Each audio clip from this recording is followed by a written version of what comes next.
Welcome to 5 Minutes of Momentum. These episodes are a short 5-minute burst of inspiration, motivation, and massive action. If you need that little kick up the butt to get things moving and to inspire you to take massive action, then every single Thursday I'll be sending you through a 5-minute episode to download, digest, and implement to finish your week off strong. Are you ready to get started? Let's go. Welcome back to 5 Minutes of Momentum. So excited that you are here. Today I want to talk to you about follow-up. There is so much money in the follow-up, and majority of the people don't do it because they just don't know what to say. And so I want to share with you some specific things to focus on in regards to follow-up. So first things first, we need to have a follow-up process. Like, you need to determine straight up, like, how many times do you want to follow up? What is your follow-up process? And also, how does your ideal client want to be followed up?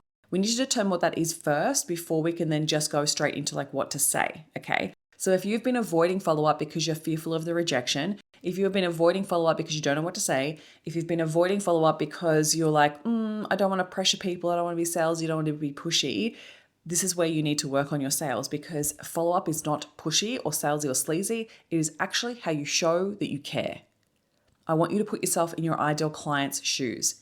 If you are looking at a major investment, right, whatever it is that you charge, most likely is a major investment in their business, and they're looking to choose someone to work with, they're looking someone to help them with a specific area of their business or the specific area of their life, and they truly want to make that investment, it is natural for a customer to have a slight hesitation before they make the investment. In that stage of hesitation is where you follow up to support the conversion, but to support that decision-making process and to help them overcome that hesitation. When you leave them sitting in that hesitation, they'll most likely not move through it on their own.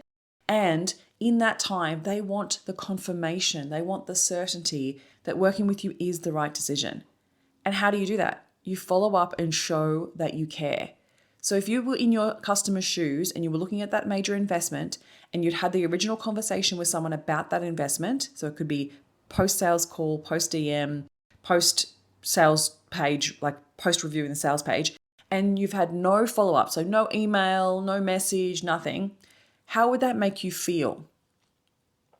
How would that make you feel if they've just like dropped the information and then ran? Most likely it would make them feel like you don't care enough to follow up. The amount of times I've had this happen in my business, the amount of times that I'm like, oh gosh, I really want to make this investment, but I'm kind of sitting in this hesitation. I have questions, but it feels uncomfortable as a customer. It feels uncomfortable to reach out and ask those questions if you're sitting in hesitation. So if the business owner does not reach out and answer those questions, or at least open up the conversation again to have those conversations, to overcome those objections, then it can feel really uncomfortable and they just will sit in that uncomfortability and just not take the next step.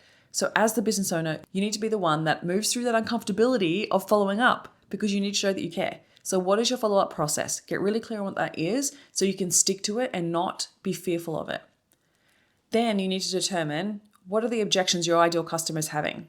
So, I could spend a whole episode on this, right? Because one of the things that, like a long episode on this, not just a 5-minute one, because when it comes to the follow-up process, you need to know what your objections are, because if there is a reason why they haven't converted on the sales call, if they're sitting in that hesitation piece, it's because most likely you don't know their objections and you haven't overcome that for them. So you need to get really clear on those. But let's just get to the core point of this episode. What do we say in the follow-up? If you're not following up, you need to get clear on what you're making it mean first, because your mindset is the one that's preventing you from following up. So if you just show that you care, that's the next thing, right? Just show that you care. If you were in your ideal customer's shoes, how would I show them that they cared? And the first things first is you actually don't follow up with the intention of asking what their decision is. If you go straight to the decision, they're still sitting in the hesitation and you're putting pressure on them that way, right? So we want to put that decision to the side. We want to focus back on the conversation that we had, and we want to speak to any other value, or we want to speak to what their hesitation could be, or we want to just open up the conversation and encourage them to ask more questions. So I would even say things like, I'm sure you have questions. It was a lot of information that we dived into. I would love to know, what questions do you have, right? I would love to know what you're hesitating on at the moment, because everything that we spoke about, I feel like this would be the absolute perfect fit for you. I'd love to know what you're hesitating on. Or it could be you just show more value, show them that you've been thinking about them, show that you've been considering what the impact your work together could have, right? Speak to the certainty of the results that you create. Sometimes I've even said to them, if you feel uncomfortable making this decision because you're not really sure what you're going to get out of it, if you would like to talk to someone, as in a past client of mine that has been through this process or has worked in Unstoppable Sales with me, I'm more than happy to share with you a couple of people that you can talk to, and they will be completely honest with you. And, it's not me saying, yes, absolutely, you should work with me. You're more than welcome for you to talk to other clients of mine, all right? Because I've got so many clients that do that for me, right? That I just absolutely love.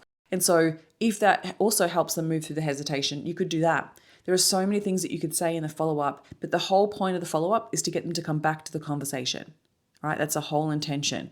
So don't ask them what their decision is, or don't check in and be like, hey, where you're at with your decision. No, we want to really start to consider, how do we get them back to the conversation?